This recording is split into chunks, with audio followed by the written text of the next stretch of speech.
여러분 안녕하십니까? JTB 아침 뉴스입니다. 밤사이 내리던 비는 대부분 잦아들었습니다. 무주와 장수 등 동부 내륙에는 오후까지 소나기가 내리겠습니다. 예상되는 비의 양은 5에서 10mm로 많지 않겠지만 돌풍과 벼락을 동반하겠고 우박이 떨어질 가능성도 있어 주의가 필요합니다. 한낮 기온은 남원 26도, 전주와 익산 25도, 진안은 23도에 그치며 종일 선선하겠습니다. 선거일인 내일은 대체로 맑은 가운데 낮 동안 다소 덥겠습니다. 이후로는 대체로 구름이 많고 더운 날씨가 이어질 전망입니다. 지역의 일꾼을 뽑는 6.13 지방선거가 어느새 내일로 다가왔습니다. 민주당의 독주로 예상됐던 선거가 경합 지역이 늘면서 경쟁이 더 치열해지고 있는데요. 각 당이 선거 막판 총력전에 나서고 있습니다. 이승환 기자의 보도입니다. 가장 지지율 차이가 적은 익산시장 선거는 민주당은 경합 우세로 분류한 반면 평화당은 확실한 승리 지역으로 꼽고 있습니다. 후보 단일화 효과가 나타나고 있는 남원시장 선거도 혼전 양상을 보이면서 양당이 서로 승리를 자신하고 있습니다.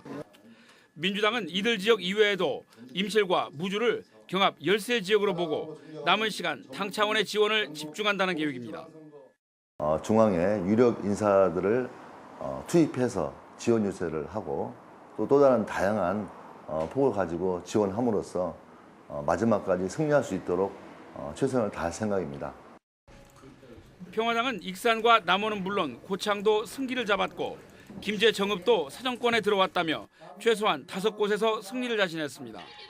평화당은 도내 현역 의원과 후보들이 전주 평화동 내거리에서 집중 유세를 개최해 막판 지지를 호소했습니다. 민주평화당이 약진의 약진을 거듭하고 있습니다.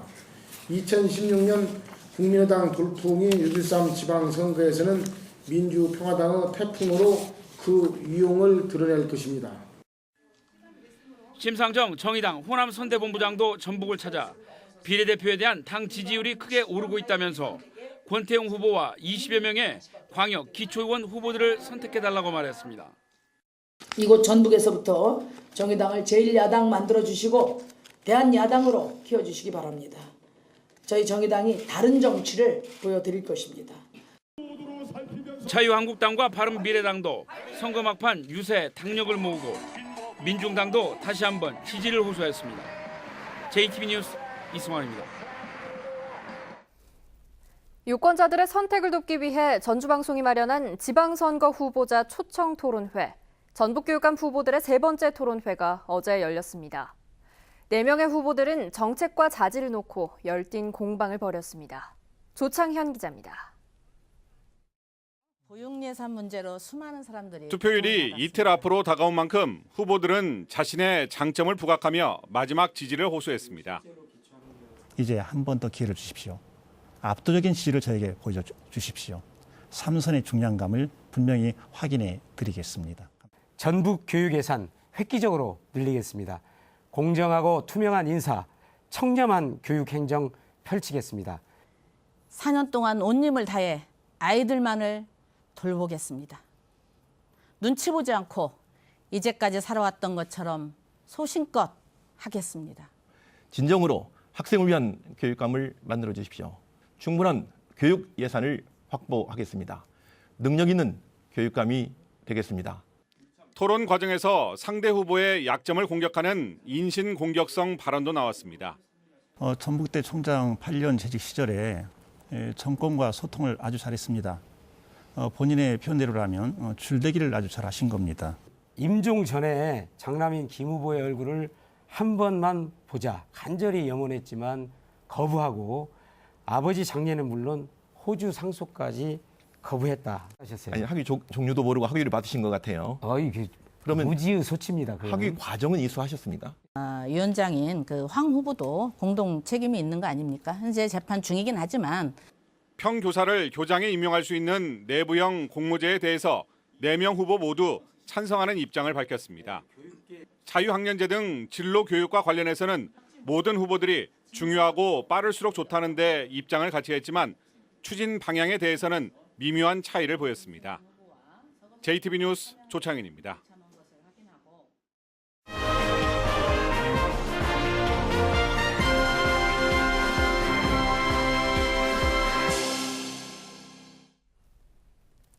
익산시는 14개 시군에서 가장 치열한 격전지로 꼽히고 있는 곳입니다. 더불어민주당 김영배 후보와 민주평화당 정원일 후보가 시장 자리를 두고 초박빙의 승부를 펼치고 있습니다. 보도에 송창용 기자입니다. 무려 5명이 참여한 당내 경선에서 최종 승리를 거머쥐고 본선에 나온 더불어민주당 김영배 후보. 민주평화당의 유일한 현역 단체장으로 당의 전폭적인 지원을 받고 있는 정원일 후보. 여론조사에서 오차 범인의 접전을 펼치고 있는 것으로 나타난 두 후보는 한치 양보 없는 싸움을 이어가고 있습니다. 선거 중반에는 KTX 혁신역 신설과 대학생 선거동원 문제 등을 두고 격한 설전을 주고받기도 했습니다. 김영배 후보는 풍부한 도정 경험과 집권 여당의 후보라는 점을 강조하며 한 표를 호소하고 있습니다. 여당의 시장이 필요합니다. 집권당의 시장이 필요합니다. 소수 야당의 시장으로는 이러한 문제를 해결하기 어렵습니다. 정원일 후보는 2년 전 재선거에서 당선된 뒤 지역 현안을 원만히 해결해왔다며 재선에 힘을 실어달라고 말하고 있습니다. 대통령 뒤에 숨어서 대통령 자랑만 하는 사람보다는 대통령 앞에서 당당하게 요구하고 주장할 수 있는 능력 있는 시장을 뽑아주시기 바랍니다. 집권 여당 프리미엄과 현직 시장 프리미엄을 각각 등에 업은 두 후보의 맞대결. 선거가 코앞으로 다가왔지만 전북 최대 격전지로 꼽힐 만큼 아직 누가 우세한지 가늠하기 어려운 상황입니다. JTB 뉴스 송창용입니다. 투표는 유권자 모두에게 한 표씩 동등하게 주어지는 권리죠. 그렇다면 경제적으로 봤을 때 유권자의 한 표는 얼마의 가치가 있을까요? 주혜인 기자가 보도합니다. 이번 6.13 지방선거에 들어가는 비용은 전국적으로 볼 때 1조 700억 원. 익산시의 올 한 해 전체 예산과 비슷한 돈입니다. 이 돈을 전국의 유권자 수 4,200만여 명으로 나누면 한 사람이 투표하는 데 들어가는 비용은 평균 2만 5천 원 정도입니다. 하지만 기준에 따라 한 표의 가치는 2만 5천 원이 아닌 이것의 1,000배가 넘게도 볼 수 있습니다. 올 한 해 전국 지방자치단체들의 예산 310조 1,612억 원을 기준으로 볼 때 이번 선거를 통해 뽑힌 당선인들이 임기인 4년 동안 운용할 예산은 무려 1,240조 원입니다. 이렇게 계산했을 때 평균적으로 한 사람이 행하는 한 표의 가치는 2,900만 원 정도입니다. 같은 방법으로 계산해보면 전북에서 당선인들이 임기 동안 운용할 예산은 58조 7,616억 원인데 이를 전북의 유권자 수로 나누면 한 표의 가치는 3,800만 원 정도로 전국 단위로 계산했을 때보다 1,000만 원가량 많습니다. 돈 가치를 떠나서 한 사람을 잘못 뽑아놓으면 그걸로 인해서 막 4년, 5년씩 굉장히 힘들잖아요. 2,800만 원까지 더해진다면 더더욱이 그 가치가 크니까 꼭 가서 해야겠죠, 선거. 한 표의 경제적인 가치를 떠나 투표권은 유권자의 소중한 권리입니다. 6월 13일 여러분의 소중한 한 표 꼭 행사해 주시기 바랍니다. 살림을 어떻게 꾸리는지에 따라 앞으로 4년간 우리의 삶이 어떻게 바뀔지 모른다는 점에서 한 표의 가치는 값으로 따질 수 있는 그 이상입니다. JTB 뉴스 주혜인입니다. 지방분권을 담은 개헌안과 지방선거의 동시투표가 무산되면서 지방분권 추진에 차질을 우려하는 목소리가 나옵니다. 하지만 개헌과는 상관없이 법령 재개정을 통해 속도를 내야 한다는 지적입니다. 권대성 기자입니다. 청와대는 지난 3월 지방분권을 강화하는 헌법 개정안을 내놨습니다. 지방 없이는 수도권도 없고 서울도 없습니다. 대한민국의 지속 가능한 성장을 위해서는 반드시 지방분권이 강화되어야 합니다. 하지만 개헌안은 국회 문턱조차 넘지 못했습니다. 지방분권 추진에 동력을 잃는 건 아니냐는 우려가 높습니다. 전라북도 등 전국 시도와 시민단체는 헌법을 바꾸지 않더라도 지방분권이 가능하다는 점을 강조하고 있습니다. 법령만 바꿔도 개헌안에 담긴 지방분권을 추진할 수 있다는 겁니다. 개헌에 대한 아쉬움은 남아있지만 정부가 의지를 갖고 제대로 된 지방자치를 위한 관련 법률 재개정을 신속하게 추진함으로써 제대로 된 지방자치가 신속하게 이루어졌으면 좋겠습니다. 다행히 정부도 개헌안 수준의 지방 분권을 추진한다는 의지를 보이고 있습니다. 지방정부의 조직권과 행정권, 입법권과 재정권을 대폭 확대하는 지방분권 내용과 일정을 다음 달에는 내놓겠다는 방침입니다. 관건은 여야 정치권의 태도입니다. 민주당 등 여야 4당은 지방분권을 지방선거 공약으로 내걸었습니다. 반면 제1야당인 자유한국당은 공약에 포함시키지 않아 법령 재개정이 순탄치만은 않을 전망입니다. JTB 뉴스 권대성입니다. 남원시가 고랭지 춘향씨 감자를 생산해 농업인에게 공급합니다. 대표적인 장수가야 유적인 장수 동촌리 고분에 대한 특별 강연회가 열렸습니다. 나금동 기자입니다. 남원시가 고랭지 춘향씨 감자를 자체 생산해 감자를 재배하는 농업인에게 나눠줍니다. 남원시 35농가 12헥타르에서 생산되는 춘향씨 감자는 이달 말이면 수확할 수 있어 시설 감자를 재배하는 농업인들에게 인기가 높습니다. 고품질의 시감자 공급을 통해 농민의 소득 증대에 도움이 될 것으로 기대합니다.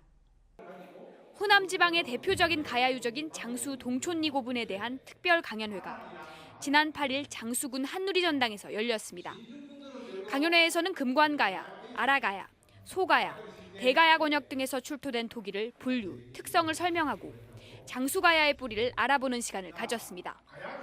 영남지방 가야 전문가 초빙 특별 강연회 자체가 장수 가야사를 인식하는 데 중요한 계기가 되었다고 생각이 되고, 이는 향후 지속적 연구와 정비를 통해서 장수 가야사를 정립하는 데 많은 도움이 되었다고 하겠습니다.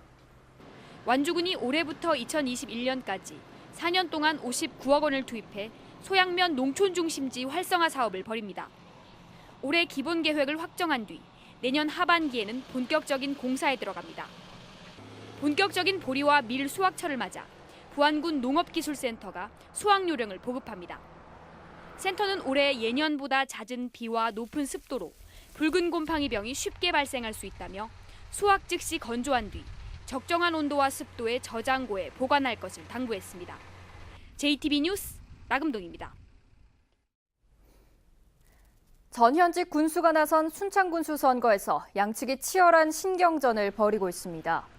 민주노총 전국건설노조 순창지회는 강인영 무소속 순창군수 후보가 지난 3월에 찾아와 노조 사무실 건립을 약속하면서 지지를 호소했다며 사전 선거운동 혐의로 검찰에 고발했습니다.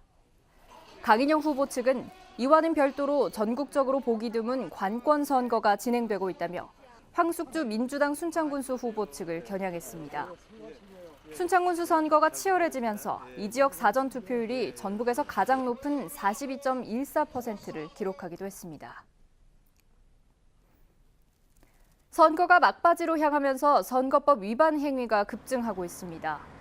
전북선관위는 대가를 제공할 수 없는 자원봉사자인 미성년자 4명에게 금전을 제공하고 선거사무원 2에게 정해진 금액을 초과해 수당을 제공한 혐의로 도의원 후보자와 사무장을 전주지검에 고발했습니다. 선관위는 또 소속 직원에게 임실군수 후보자를 위한 선거운동을 지시한 공무원과 고의로 전과 기록을 누락하고 재산과 세금 납부 내역을 사실과 달리 제출한 순창군 의원 후보자를 전주지검 남원지청에 고발했습니다.